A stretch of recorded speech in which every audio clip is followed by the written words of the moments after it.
So thank you all for being here. My name is Hamza Ali. I work for IBM, and I am one of the sales leaders on Cloud Pak for Data.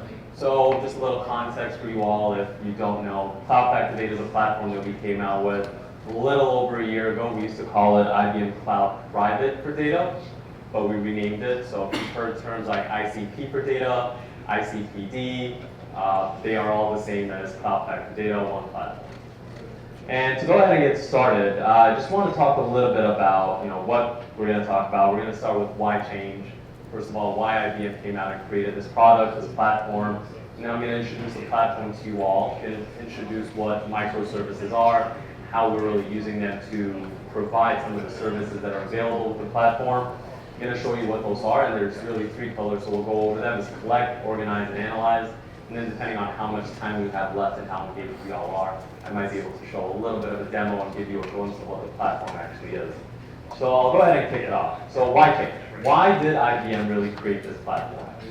When we really first started to engage our business partners, our customers around their strategy with data and AI, we discovered that a lot of the problems are directly around being able to find and collect that data. Where is my data? Where is it sitting? Which databases is it in? Is it relational? Is it non-relational? How can I get quick and easy access to that?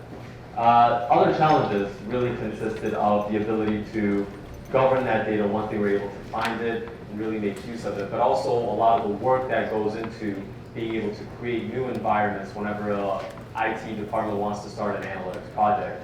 And when I was talking with some customers, the average number that I was getting from we want to kick off this project to we are now fully done in production and we're using it in our applications, this model, is about 60 days. And the reason for that is because there's a long time to be able to find the right amount of data. There's the right amount of time that goes into building the infrastructure to be able to deploy and manage those models and get them into production.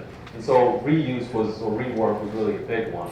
And finally, the third one was just the amount of time that the developers, the data scientists, the data stewards are spending building environments, building models, creating dashboards, because a lot of them have already been created and they're already available within the enterprise. One person create X kind of a model to predict something, but somebody else has been doing the same thing for the last 3 weeks, and now you're doing redundant work, right? Or you're spending 40% of your time, 60% of your time, upwards of 80% of your time as a data scientist, as a data steward, just putting some policies and rules and guidelines around the data. Really, that should be a manual, that should be an automatic process, right? There should be some automation in the background that's going on that's simplifying the process for you to be able to organize that data, put rules and policies around it, and govern that data. And so those are really the challenges that we had initially set out to tackle, both in terms of doing it on-premise or doing it in any cloud. And so what IBM did is we created this Cloud Pak for Data, and we included key capabilities, such as data virtualization, which I'll talk about in a moment, that allows you to say, hey, I have data that's sitting in an Oracle database, and I have other data that's in Snowflake, and I have other data that's in Hadoop. I can access them in real time without moving it or copying it. Yeah, you can with data virtualization. What if you have environments that you want to be able to reuse and move away from some of these monolithic architectures and move into a more microservice base where you can spin up and spin down environments when you need to and be able to take advantage of capabilities that you need at that moment. You can use that. And finally, with the ability to automate some of the processes around organizing, governing that data, being able to actually understand, what is demographic need to the IT department versus a particular line of business. How can you remove any ambiguity from the data to actually derive real useful information? And so I'll cover a little bit of how we went out to address those challenges and the key capabilities that allowed us to do it.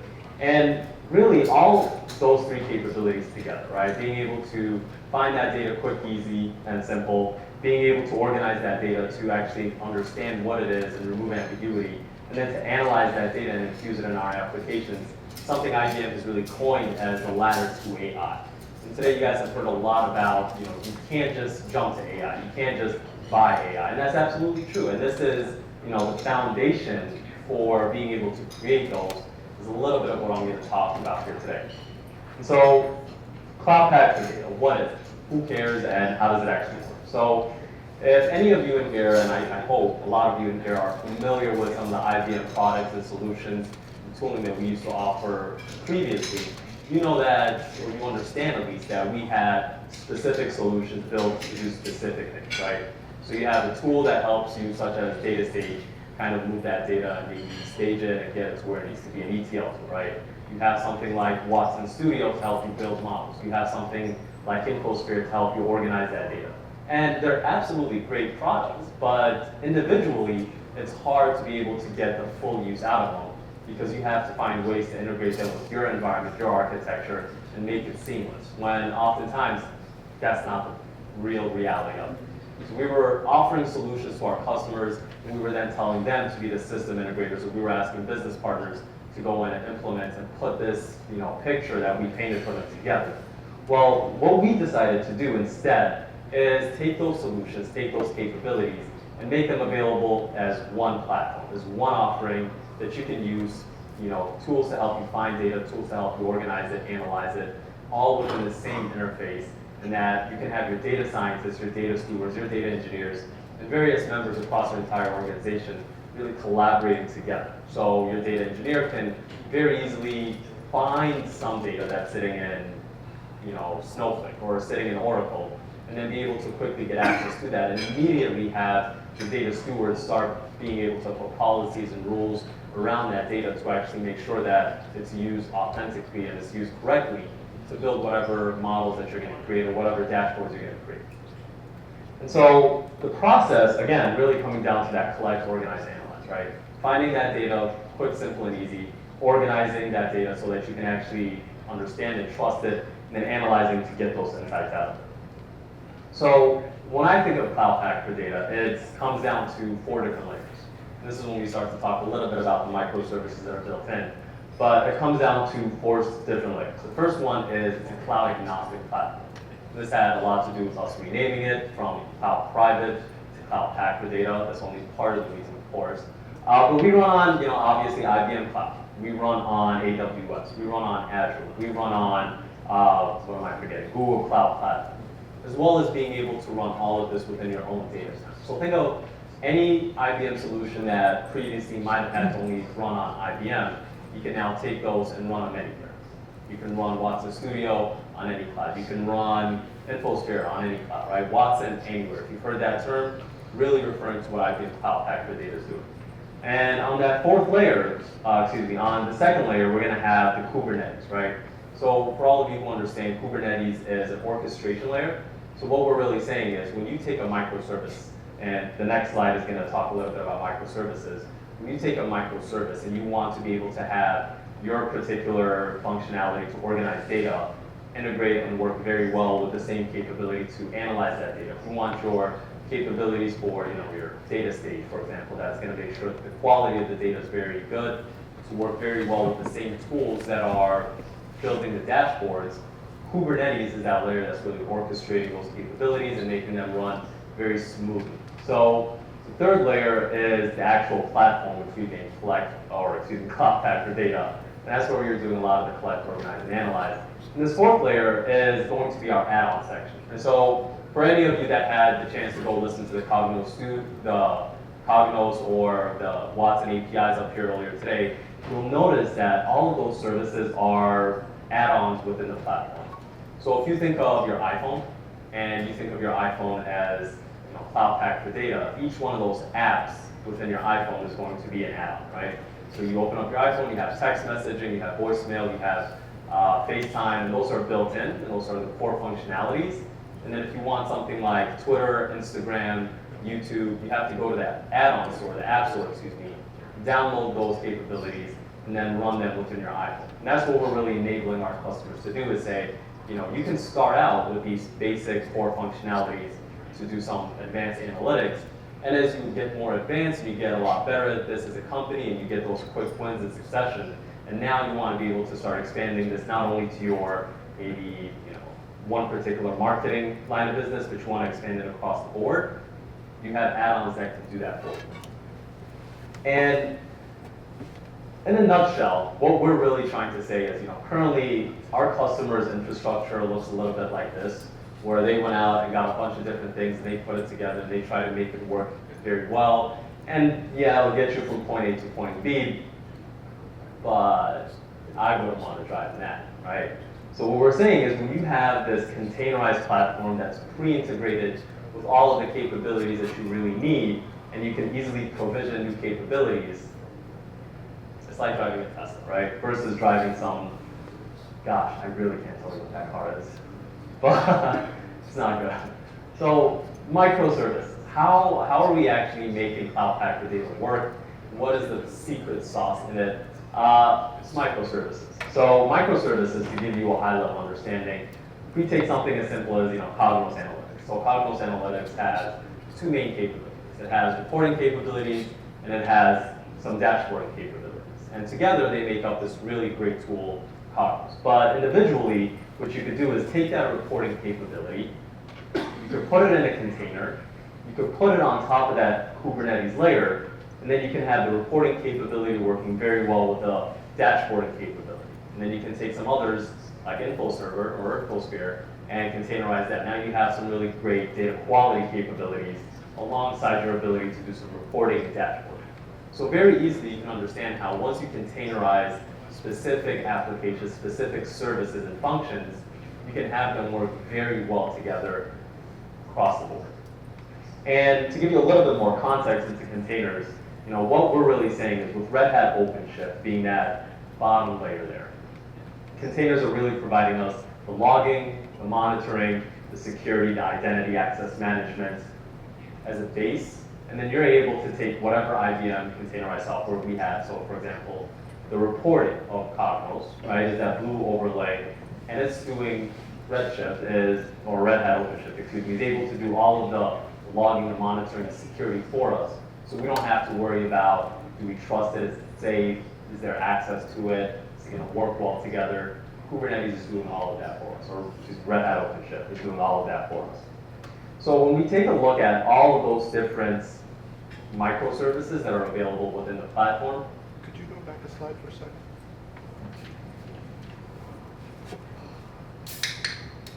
Any comments, questions? How does this reduce complexity?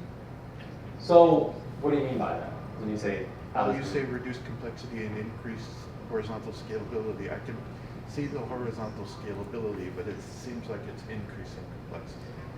Well, it's not necessarily increasing the complexity, because when you're taking a bunch of these microservice individual toolings and running them alongside each other, you get a lot more synergy than you would from being able to integrate them as standalone products together, right? You're kind of going one step at a time versus taking two fully completed solutions and trying to make them work well with each other. So we can definitely go into that a little bit more after the presentation.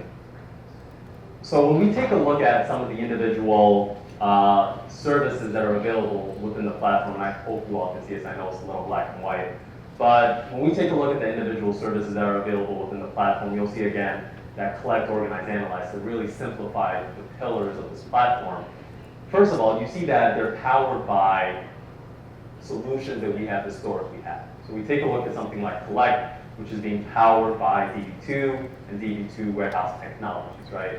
See something like organize and it has InfoServer, data stage, IGC, and WK, so your Watson Knowledge Catalog, that's really providing some of those functionalities. You take analyze, and it's being powered by Watson Studio and Cognos Analytics. So this isn't necessarily something that we created from scratch. This is us saying, let's take the best solutions, the ones our customers love the most and are using consistently, and provide it to them in one platform, in one place with one interface that they can work with across the board. And I want to just go into this a little bit more. What you'll really see here is, I wonder if my mouse, there we go. What you'll really see here is, within the platform, you have a lot of great things about it. So when we take a look at data warehousing, when we take a look at databases on demand, first of all, what we're really saying there is we have DB2 warehouse, which is built in. We have IBM Streams, which is built in. We have Postgres SQL, which is built in. So we have a lot of different capabilities and functionalities that are built in. So anybody here is familiar with Netezza? Raise up hands. So Netezza is actually built into this platform for the first 3 versions. So if you think of, I think it was Twinfish, Sailfish, and Mako are all built into here as far as data warehousing and databases go. Then you have tools to help you kind of discover and search. You have data cataloging, You have some of the business glossary, which can help you identify different terminologies. And then for analyze, visualization, machine learning capabilities. We also have Jupyter Notebooks, which is built into there. You have RStudio, which is built into there. So providing the data scientists and data stewards their favorite tools, things that they're familiar with, what they have already been using, and giving them the ability to collaborate with some of the different end users, data scientists there.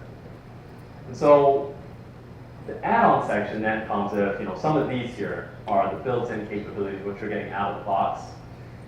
In the add-on section, very easily you can see how, you can, and I'll show you this hopefully in the demo, go in there and be able to provision different capabilities, whether it's Cognos Analytics, Watson Explorer, SPSS Modeler, and be able to run them within your phone simultaneously, or within your platform at the same time. So again, I think of these as the App Store, where you can just go in there and download it. Same way you can pull up Twitter on your phone, you can pull up Cognos Analytics on here. So collect data. I want to talk a little bit about what is fundamentally different when we say collecting data. IBM Research has created something called data virtualization, which is significantly different and significantly better than data federation.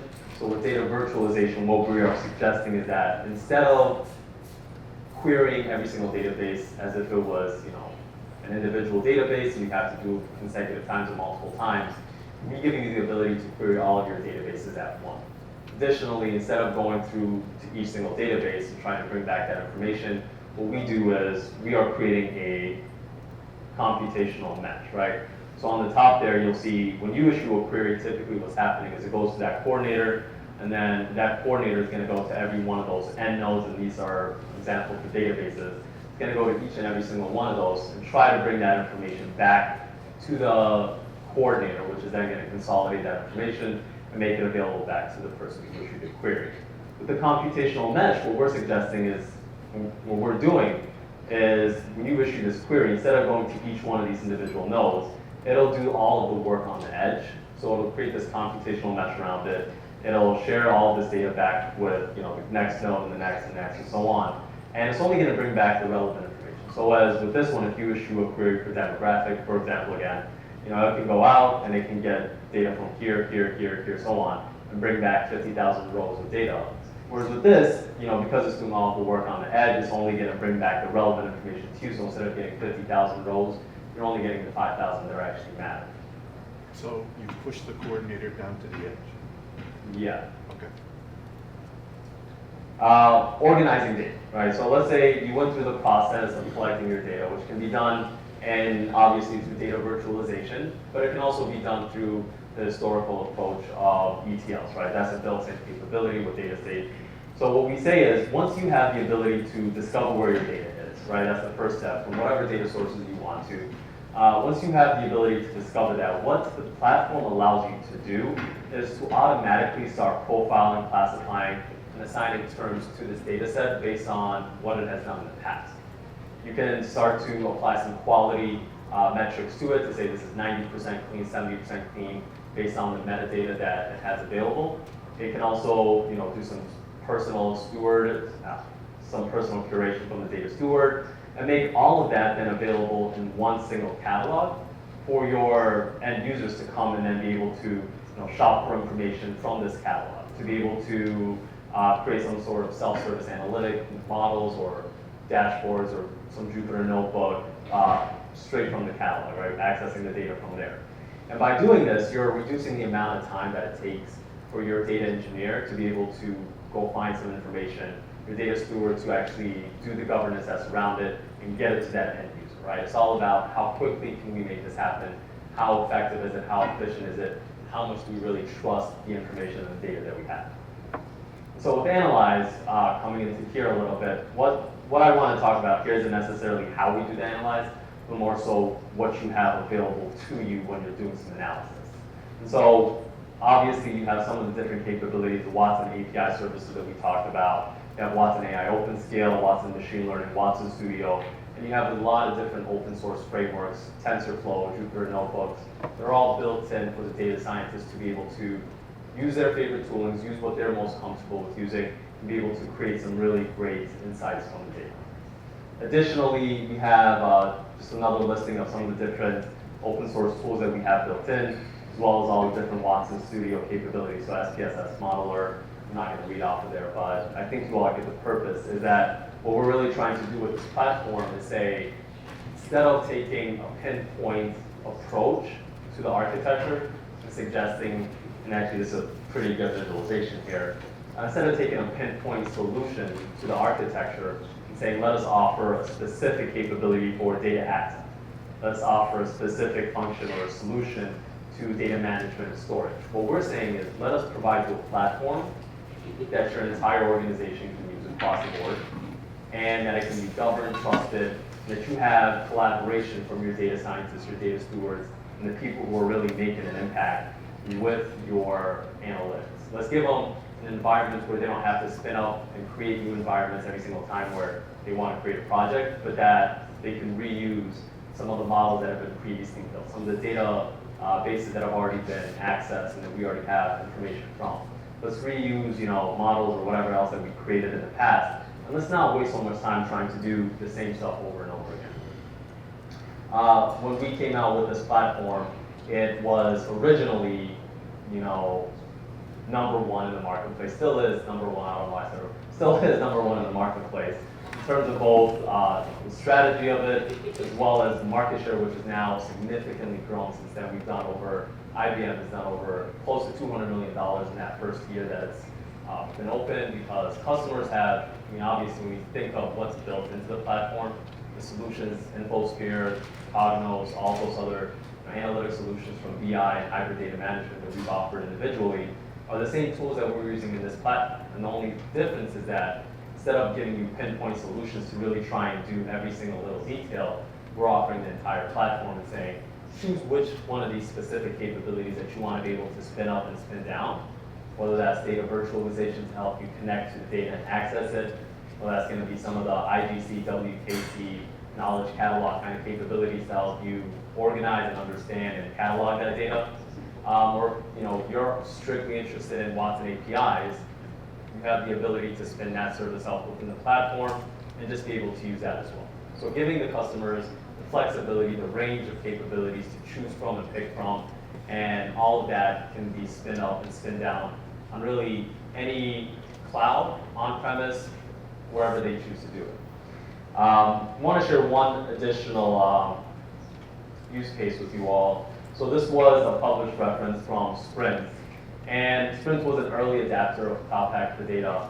And to give you a little bit of understanding of what they did, with the telecommunications industry, and I'm not from the telecommunication industry, so I apologize if I don't get all the details on this correct, but the telecommunication industry, whenever there's a telephone wire pulled, and somebody has to kind of go out there to fix it, update it, make some sort of fixes to it, what typically will happen is they can process all of the data that's being read from that telephone pole, and typically they have a signal, a flare, something that can kind of predict when that's going to happen, and they can do it typically within 6 to 12 hour range, sometimes even earlier, sometimes shorter, but typically 6 to 10 hour range.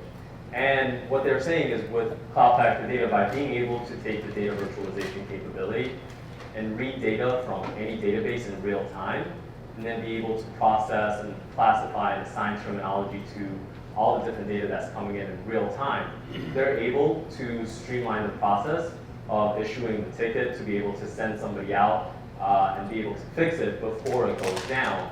And they can send them out there with the right tool. So that way, the person who's going out to fix it doesn't go out there and realize, oh, I don't have the right things with me, I have to go back. And now that lag time can cost a company like Sprint, millions of dollars, which ideally is what they love to avoid, I assume.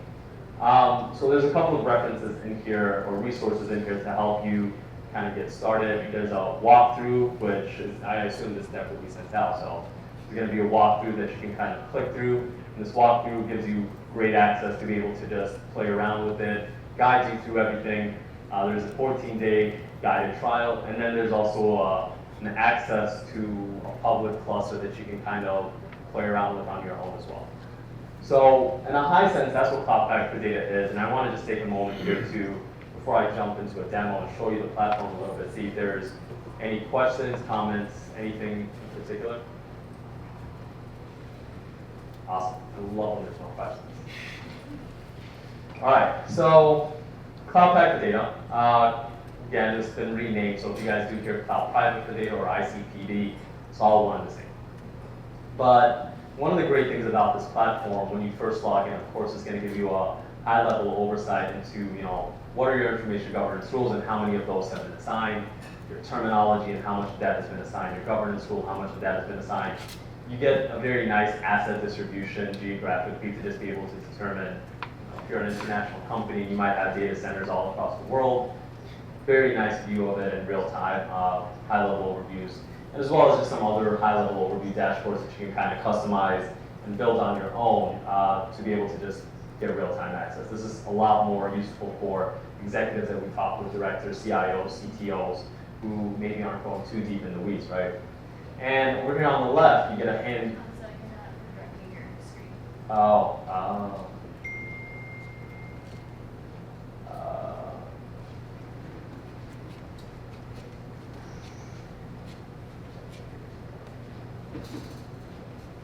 Okay, there we go.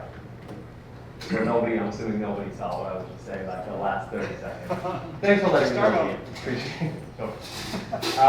So when you log into the platform again, you get a high-level overview of really what information and governance rules do I have, how much of them have been assigned with what percentage, terminology, how much of those have been assigned, information governance policies, and how many of those have been assigned. So high-level overview, and again, this is more for executive overview. You get some asset distribution if you're an international company, and as well as just some high-level, other assets that you can kind of take a look at, governance assets. These are all customizable, kind of be transformed to whatever your specific use is going to be for it. But one other great thing about this is when you kind of take a look over at the left-hand side, I know I was saying collect, organize, analyze a lot, and that's because that's quite literally how we break it down, right? If you want to collect data, here's how you can do it. Virtualize data, or you can connect straight to the data sources. If you want to organize data, where do you want it? Do you want to use a business glossary? Do you want to discover assets, govern policies and rules? You can take a look at the catalog. You can do some standard ETL processing, as well as being able to analyze the data and create some dashboards, or if you want to enable some of the other more advanced capabilities, you can do that as well by going to the administrator tab, configuring the platform, monitoring it, spinning up new clusters. So we won't go through everything here today, but I just wanted to show you a few things in particular. And when I reference the add-on section as well, that's part of the platform. So if you go over here to the top right-hand side, you can see where it says add-ons, and that's very easy to be able to, considering you own instances. So let's say I was ABC company and I had Cognos Analytics. I can come in here and very easily spin it up and get started with Cognos Analytics. Right? So that's what the add-on section is. I want to talk a little bit about just the workflow of this platform and how people work on it. So we have something called projects, which we use for just about, that's how the workflow is. So if I come in here and I take a look at, let's say, I wonder if movie data analytics would be a good one. Yeah, it's not bad. So with movie data analytics, I can very easily come in here and start to identify, first of all, what are all the assets that I have within this project, right?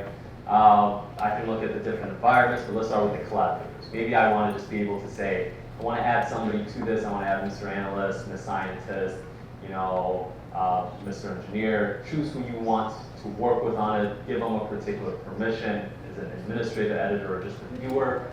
And then get started on it. So what assets do I have, right? First thing that you're going to want to start with are probably your data sources. So you can very easily click here, discover what assets have been dedicated to this project, be able to, if you want to add another source, you can add another data source in here, and then you can move over to your environments where you can start to do some pretty great things with it, right? You can go to your Jupyter Notebook, spin that up, take a look, import the data in there, play around with it a little bit. Another thing I wanted to be able to show here is the ability to actually find that data, right? So I talked a little bit about data virtualization, which is, I believe, the leading capability and the most important capability on the platform.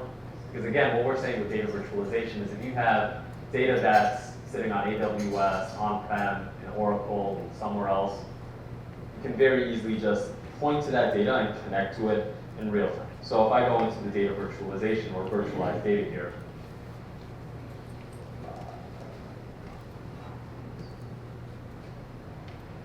all right. So here's a couple of different databases that I've been able to connect to I have an Oracle, I have a DB2 family, I have a MongoDB, all of which I'm connected to. And not only can I do it this way, but I can also do that computational mesh that I was talking about a little bit earlier with my virtualized node. If I wanted to be able to add a connection, super simple to add connections. All you have to be able to do is put in a name for whatever it is that you want to add, give it a description. And in terms of a connection type, I mean, these are just some of the databases that we support, right? Derby, Event Store, Hive, Informix, Marie. I'm not going to go through all of them. But let's say I just wanted to be able to connect to some MongoDB. As long as I have the JDBC or ODBC connector, and I can provide that, put that information in, it'll show as available, you know, put my username and password in, bam. I have access to that MongoDB now.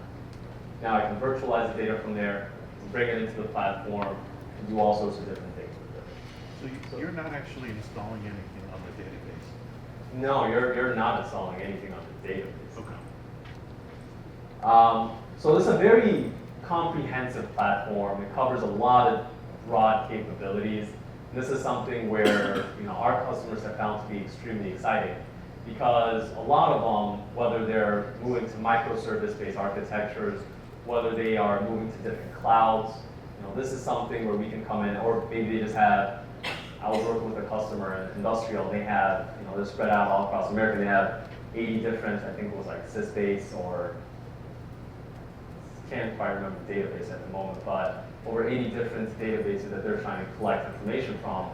And to be able to do that in the modern sense is very time consuming, right? And that's not where they should be spending their time as data scientists and data engineers. It's just not worth it for them. So that's another great opportunity to be able to say, hey, we can help you find that information a lot faster and quicker. We can do it in a way, you know, where you can bring it into the platform and the automation, machine learning capabilities built in can do a lot of the manual labor tasks of being able to classify and assign those terms.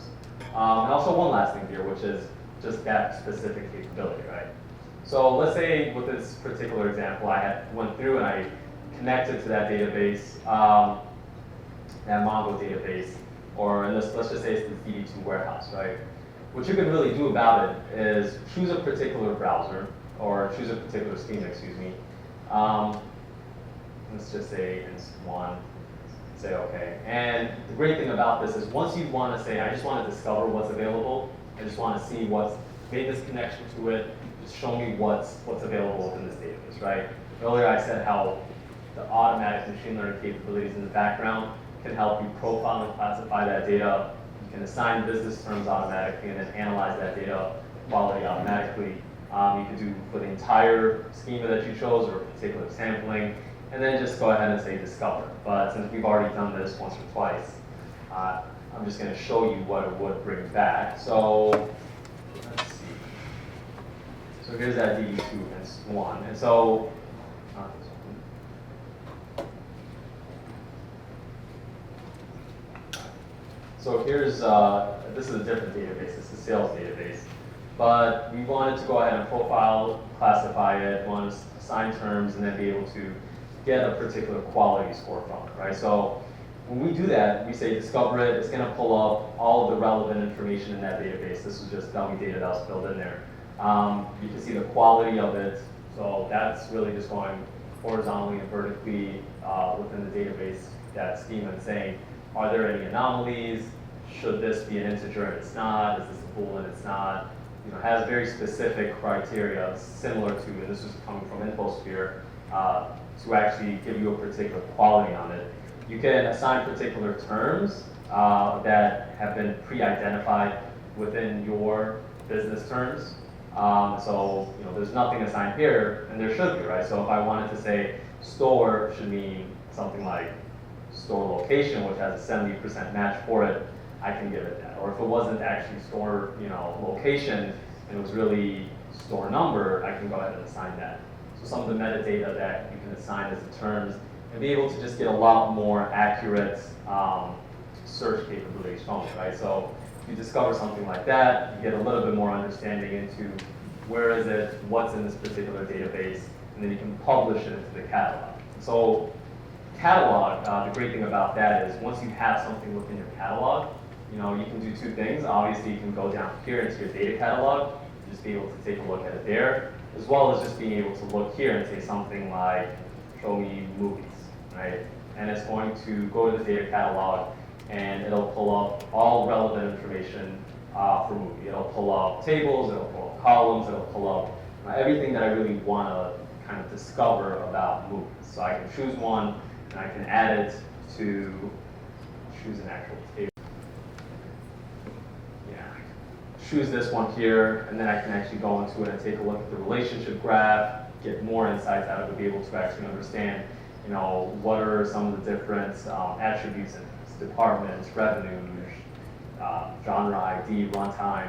So this is really just to kind of show you what the data catalog is and how some various data stewards or data scientists might want to use it. I'll take a pause there and just kind of go back to the home page. But you know, really, as I said in the beginning, the purpose of this platform wasn't to overwhelm customers or anybody here, but it's really to say customers have a lot of different capabilities that they're looking for today within their analytics infrastructures. They're not looking for just solutions to find data. They're not looking for solutions to just create dashboards and be able to predict future events. They're looking for all of them. They're looking for everything in between.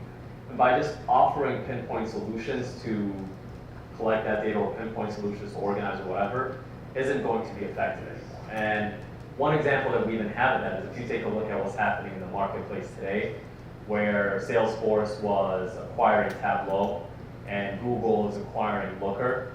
I mean, why is that, right? One company is absolutely great at CRMs and databases and managing that. The other company might be really great at cloud, but they don't have a lot of visualization tools to offer.